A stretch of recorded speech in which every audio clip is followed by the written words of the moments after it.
అందరికీ నమస్కారం. నేను మీ Haripriya. Welcome to my channel. ఇవాల్టి వీడియోలో దేవీ నవరాత్రులు వచ్చేస్తున్నాయి కదా.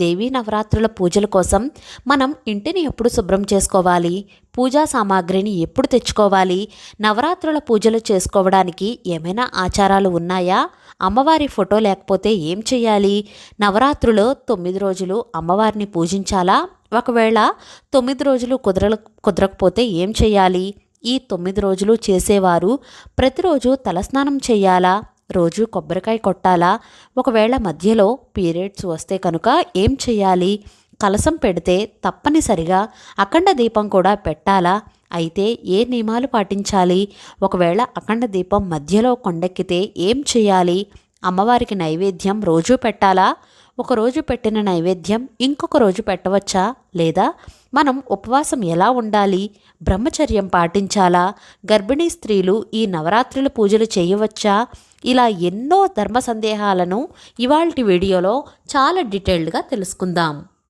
ముందుగా మనకు ఈ 2024 సంవత్సరంలో దేవీ నవరాత్రులు ఎప్పటి నుంచి ప్రారంభం అవుతున్నాయి అంటే కనుక అక్టోబర్ 3వ తేదీ నుంచి అక్టోబర్ 11వ తేదీ వరకు ఈ నవరాత్రులు ముగుస్తాయి. అక్టోబర్ 12వ తేదీ మనకు విజయదశమి అంటే దసరా పండుగ. అమ్మవారు ఈ 9 రోజులు కూడా 9 అవతారాలలో దర్శనమిస్తారు. అయితే అమ్మవారు ఈ 9 రోజులు విజయవాడ ఇంద్రకీలాద్రి పైన అవతారాలు వేరుగా ఉంటాయి. శ్రీశైలంలో భ్రమరాంబిక అమ్మవారి అవతారాలు వేరుగా ఉంటాయి. 9 అవతారాలు, 9 నైవేద్యాలు, విజయదశమి పూజ ఎలా చేసుకోవాలి, టైమింగ్స్ ఇవన్నీ కూడా నేను ఆల్రెడీ వీడియో చేశానండి. ఆ వీడియో లింక్స్ అన్నీ కూడా డిస్క్రిప్షన్లో ఉంటాయి, ఒకసారి చూడండి, చాలా క్లియర్గా చెప్పాను. దేవీ శరన్నవరాత్రులు అంటేనే చాలా విశేషమైన రోజులు. అమ్మవారి ఆజ్ఞ, ఆశీర్వాదం మనపై ఉంటేనే మనం పూజ చేసుకోగలం. గట్టి సంకల్పంతో ఆ అమ్మవారి పూజ చేసుకోవాలనే ఆతృత మనలో ఉంటే తప్పకుండా అమ్మవారి ఆశీర్వాదం, దయ మనపై ఉంటాయి. అయితే అమ్మవారి పూజ చేయడానికి సంకల్పం మాత్రమే కాదు, ఎంతో నియమనిష్టలతో, భక్తి శ్రద్ధలతో అమ్మవారిని పూజించాలి. అందుకని మన ఇంటిని, మన మనసుని కూడా స్వచ్ఛమైన మనసుతో పూజిస్తే తప్పకుండా ఆ అమ్మవారు చల్లని చూపు, కరుణా కటాక్షాలు మనపై ఉంటాయి. మన ఇంటిని ఎక్కడా కూడా దుమ్ము ధూళి లేకుండా శుభ్రం చేసుకోవాలి. పూజా మందిరం కళగా ఉండేటట్లుగా ఆ అమ్మవారే మన ఇంటికి వస్తున్నట్లుగా భావించి మన ఇంటిని అంతా శుభ్రం చేసుకోవాలి. దేవీ శరన్నవరాత్రులు అక్టోబర్ 3వ తేదీ గురువారం నుంచి స్టార్ట్ అవుతున్నాయి కదా. మన ఇంటిని ముందే శుభ్రం చేసుకోవాల్సి ఉంటుంది. నవరాత్రులు ప్రారంభమైన తర్వాత క్లీన్ చేసుకోవడం కాకుండా ముందుగానే మన ఇంటిని క్లీన్ చేసుకోవాలి. మనకు ముందు రోజు అంటే అక్టోబర్ 2వ తేదీ బుధవారం అమావాస్య వస్తుంది. అమావాస్య పట్టింపు లేని వారు కనుక 2వ తేదీ బుధవారం నాడే క్లీన్ చేసుకోవచ్చు. కొంతమందికి అమావాస్య పట్టింపు ఉంటుంది, ఎటువంటి క్లీనింగ్స్ పెట్టుకోరు వాళ్ళు. అలాంటి వారు మంగళవారం, శుక్రవారం కాకుండా మిగిలిన రోజుల్లో క్లీన్ చేసుకోవచ్చు. అయితే ఎప్పుడు క్లీన్ చేసుకోవాలి అంటే కనుక 2024 సెప్టెంబర్ 29వ తేదీ ఆదివారం కానీ, సెప్టెంబర్ 30వ తేదీ సోమవారం నాడు కానీ ఇంటిని క్లీన్ చేసుకోవచ్చు. తర్వాత పూజా సామాగ్రిని ఎప్పుడు తెచ్చుకోవాలి అంటే కనుక పూజ 3వ తేదీ గురువారం ఉదయం తెచ్చుకోవచ్చు. పూజ రోజు కుదరకపోతే కనుక ముందు రోజు బుధవారం అమావాస్య వచ్చింది కాబట్టి ఆదివారం నాడు కానీ సోమవారం నాడు కానీ తెచ్చుకోవచ్చు. ఈ నవరాత్రి పూజను చేసుకోవడానికి ఏదైనా ఆచారం, ఆనవాయితీ ఉండాలా అంటే కనుక అవి ఏమీ అవసరం లేదండి. మీరు అమ్మవారి పూజ చేసుకోవాలి, ఈ 9 రోజులు అమ్మవారి ఆరాధనలోనే గడపాలి అనే సంకల్పం ఉంటే చాలు, ఆ అమ్మవారి పూజలు చేసుకోవచ్చు. ఇంతవరకు ఎప్పుడూ చేయలేదు, అమ్మవారిని పూజించవచ్చా అని అనుకునేవారు కనుక ఉంటే మీరు అమ్మవారిని పెట్టుకుని పూజలైతే చేసుకోవచ్చు. ఇంతకు ముందెప్పుడు కూడా చేసుకోపోయినా సరే ఇప్పుడు చేసుకోవచ్చు. ఒక సంవత్సరం చేసిన తర్వాత ప్రతి సంవత్సరం పూజ చేయాలా అంటే ప్రతి సంవత్సరం చేసుకుంటే మన ఇంటికి మంచిది. ఆ అమ్మవారి చల్లని చూపు ఎప్పుడూ మనపై ఉంటుంది, మన కుటుంబంపై కూడా ఉంటుంది. అలా కాకుండా ఈ సంవత్సరం చేసుకున్నాము, మరి నెక్స్ట్ ఇయర్ మాకు ఆటంకం వచ్చింది, పర్వాలేదా అంటే కనుక పూజ ఎందుకు చేసుకోలేకపోతున్నారో ఆ తల్లికి చెప్పుకుంటే సరిపోతుంది. అయితే అమ్మవారి పూజకు అమ్మవారి ఫోటో తప్పనిసరిగా ఉండాలా అంటే కనుక అమ్మవారి ఫోటో లేకపోయినా ఏమీ పర్వాలేదండి. అమ్మవారికి పూజ చేసుకోవడానికి మనకు మన దగ్గర ఉన్న ఏ ఫోటో అయినా సరే పెట్టుకోవచ్చు. అంటే దుర్గా అమ్మవారి ఫోటో కానీ, లలితాదేవి అమ్మవారి ఫోటో కానీ, లేదా ఈ ఫొటోస్లో ఏమీ లేకపోయినా సరే 9 రోజులు అమ్మవారు ఒక్కొక్క అలంకారంలో దర్శనమిస్తారు కదా. కాబట్టి 9 రోజుల అమ్మవారి అలంకారాల్లో ఏదైనా ఫోటో మన దగ్గర ఉంటుంది కదా. అంటే ఉదాహరణకు గాయత్రీదేవి అమ్మవారు కానీ, సరస్వతీదేవి కానీ, లక్ష్మీదేవి అమ్మవారు ఫోటో కానీ, పార్వతీదేవి అమ్మవారి ఫోటో కానీ, ఇలా ఏ ఫోటో అయినా సరే అమ్మవారిది మీ దగ్గర ఉంటే ఆ ఫోటో పెట్టుకుని పూజ చేసుకోవచ్చు. నవరాత్రుల 9 రోజులు అమ్మవారిని పూజించాలా అంటే కనుక 9 రోజులు కూడా పూజ చేసుకుని సేవ చేసుకునే అవకాశం అదృష్టం ఉంటేనే ఆ అమ్మవారికి పూజ చేసుకోగలుగుతారు. నిజంగా 9 రోజులు పూజ చేసుకుంటే చాలా చాలా మంచిది. 9 రోజులు కుదరలేదు అనుకునే వాళ్ళు నవరాత్రులో చివరి 3 రోజులు కానీ 5 రోజులు అయినా సరే పూజ చేసుకోవచ్చు. ఇది కూడా కుదరలేదు అనుకున్న వాళ్ళు కనీసం ఒక్కరోజైనా భక్తి శ్రద్ధలతో ఆ అమ్మవారిని పూజించండి. అమ్మవారి పూజకు కలశం, అఖండ దీపం తప్పనిసరిగా పెట్టాలా అంటే ఏమీ అవసరం లేదు.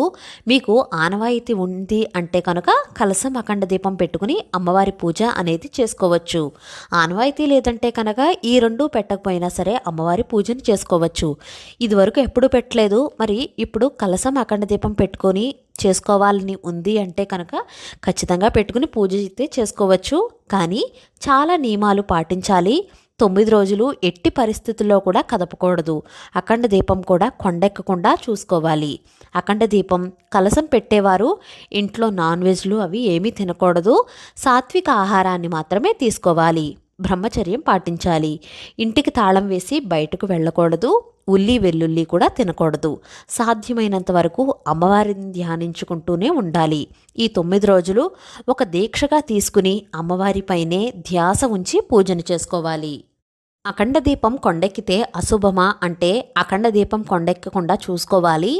ఏదైనా గాలి వల్ల కానీ అఖండ దీపం కొండెక్కితే ప్రమిదలో ఉన్న ఒత్తి తీసేసి మళ్ళీ కొత్తగా ఒత్తి వేసి అదే ఆయిల్లో ఇంకొద్దిగా ఆయిల్ వడ్డించి ఇప్పుడు దీపం వెలిగించి అమ్మవారికి పూజ చేసుకోవాలి.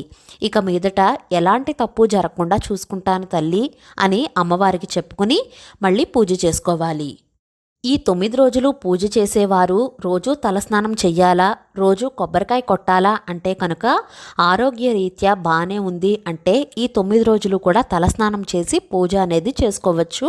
ఒకవేళ ఆరోగ్య రీత్యా సహకరించని వాళ్ళు రోజు మార్చి రోజైనా తలస్నానం చేసి అమ్మవారి పూజ చేసుకోవచ్చు. లేదంటే మొదటి రోజు తలస్నానం చేసి మిగిలిన రోజుల్లో పసుపు రాసుకుని కంఠస్నానం వరకు చేసినా పూజ చేసుకోవచ్చు. రోజు కొబ్బరికాయ కొట్టాలా అంటే కనుక 9 రోజులకి 9 కొబ్బరికాయలు ఉంటే కనుక కొట్టుకోవచ్చు. లేదంటే ఎప్పుడు కొబ్బరికాయ అందుబాటులో ఉంటే అప్పుడు కొట్టుకోవచ్చు. అమ్మవారి పూజ స్టార్ట్ చేశాక మధ్యలో పీరియడ్స్ వచ్చాయి అంటే ఏం చెయ్యాలి అంటే కనుక అమ్మవారి పీట దగ్గర కానీ పూజ దగ్గరకు కానీ వెళ్లకుండా మీ ఇంట్లో వారి చేత దీపం పెట్టించి ఏదైనా నైవేద్యం పెట్టి హారతి ఇచ్చి పూజ చేయించవచ్చు. మా ఇంట్లో ఎవరూ లేరు అంటే కనుక మీకు స్నానం అయిన తర్వాత 5వ రోజు పీటను తీసేయండి. ఇంకా నవరాత్రుల రోజులు ఇంకా ఉన్నాయి అంటే కనుక మీరు పూజ చేసుకోవచ్చు. ఇంట్లో పీరియడ్స్ వస్తే అమ్మవారికి ఎటువంటి మైలుగాలి తగలకూడదు. హాల్లో పెట్టుకుంటే కనుక వేరే వాళ్ళ చేత అయినా సరే పూజా పీఠాన్ని తీసేయించండి. అమ్మవారికి రోజు నైవేద్యం పెట్టాలా అంటే కనుక అమ్మవారికి కాదు ఏ దేవతామూర్తికైనా సరే నైవేద్యం లేనిదే పూజ సంపూర్ణం అవ్వదు. ఒక చిన్న బెల్లం ముక్క అయినా సరే పెట్టి నైవేద్యం సమర్పించాలి. దేవీ నవరాత్రులలో 9 రోజులు 9 రకాల నైవేద్యాలతో అమ్మవారిని పూజిస్తాం కదా. అయితే 9 నైవేద్యాలు పిండి వంటలు బాగా చెయ్యగలము అనుకునేవారు 9 రోజులు 9 పిండి వంటలు చేయవచ్చు.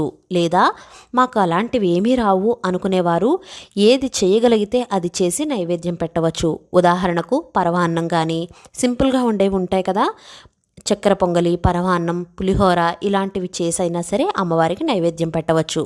లేదా అవి కూడా రావు అనుకున్న వాళ్ళు అన్నం, పప్పు, పెరుగు, నెయ్యి వేసి అయినా సరే ప్రతిరోజు నివేదన చేయవచ్చు.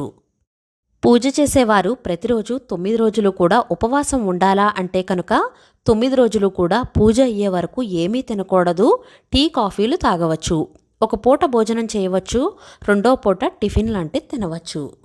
నవరాత్రి పూజ చేసేవారు భార్యాభర్తలు బ్రహ్మచర్యం పాటించాలా అంటే కనుక బ్రహ్మచర్యం పాటించాలి. బ్రహ్మచర్యం అంటే ఏమిటి అని చాలామంది అడిగారు. పెళ్ళైన భార్యాభర్తలు ఇద్దరూ కూడా దగ్గరగా ఉండకూడదు. నిత్య పూజలా చేసుకుంటే పర్వాలేదు. పీఠం పెట్టుకుని దీక్షగా 9 రోజులు చేసుకునేవారు కనుక బ్రహ్మచర్యం పాటించాలి.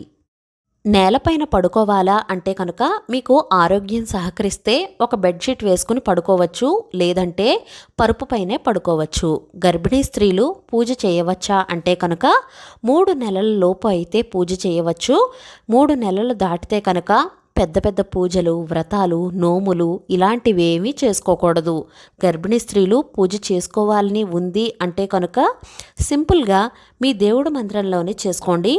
పీఠం పెట్టుకుని భారీ ఎత్తునైతే చేసుకోవద్దు. ఒకసారి పెట్టిన అమ్మవారి ఫోటో కానీ, కలశం కానీ, అఖండ దీపం కానీ ఈ 9 రోజులు కూడా అస్సలు కదపకూడదు. మరి పువ్వులు మార్చినప్పుడు కొంచెం కదులుతుంది కదా, అలా కొంచెం కదిలితే పర్వాలేదండి. అమ్మవారి ఫోటో తీసి వేరే స్థానంలో పెట్టడం, పక్కన పెట్టడం అలాంటివి అసలు చేయకూడదు. అసలు అమ్మవారి పూజను ఎవరు చేయాలి? ఆడవారు చేయాలా, మగవారు చేయాలా అంటే కనుక ఎవరైనా సరే ఆ అమ్మవారిని పూజించుకోవచ్చు. ఆడవారు, మగవారు, చిన్నపిల్లలు, పెద్దవాళ్ళు, పూర్వ సువాసినులు ఇలా ఎవరైనా సరే ఆ అమ్మవారిని పూజించుకోవచ్చు. ఏటి సూతకంలో ఉన్నవారు అమ్మవారిని పూజించుకోవచ్చా అంటే కనుక పూజ అయితే చేసుకోకూడదు. నిత్య దీపారాధన చేసుకోవచ్చు, అంతేకాని కొబ్బరికాయ కొట్టడం లాంటివి చేయకూడదు.